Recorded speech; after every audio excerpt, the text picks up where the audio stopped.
sochiqlar to'g'risida va nasabchalari yana instrumentlar to'g'risida, ya'ni joriy o'zi mayli instrumentlar to'g'risida ham ko'rib o'tamiz. Ya'ni mayli instrumentlarni tekshirib o'tamiz.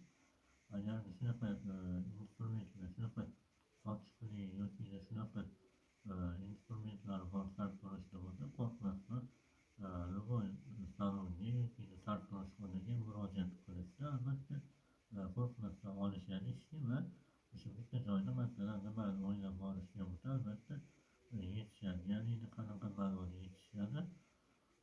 Bitta joyda 5 yil, 10 yil, 15 yil ishlab moshina, uy, joy yoki oila quraman yoki diplom olaman degan sartarosh, abituriyent yoki fuqarolar bo'ladigan bo'lsa, o'sha darsligimizdan o'rganib borishda ana xuddi o'sha darslikda diplomdagi ozgina kamchiliklari bo'lgan, biz o'rgangan paytda o'sha kamchiliklarni boshqa joyda o'rgangan joylarimiz bor. O'sha o'zimizda ustozlar olib o'rgatganligini ozgina qo'shdik diplomga egani.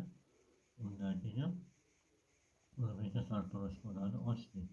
Bu sartaroshxonani hozircha ko'rsata olmaymiz.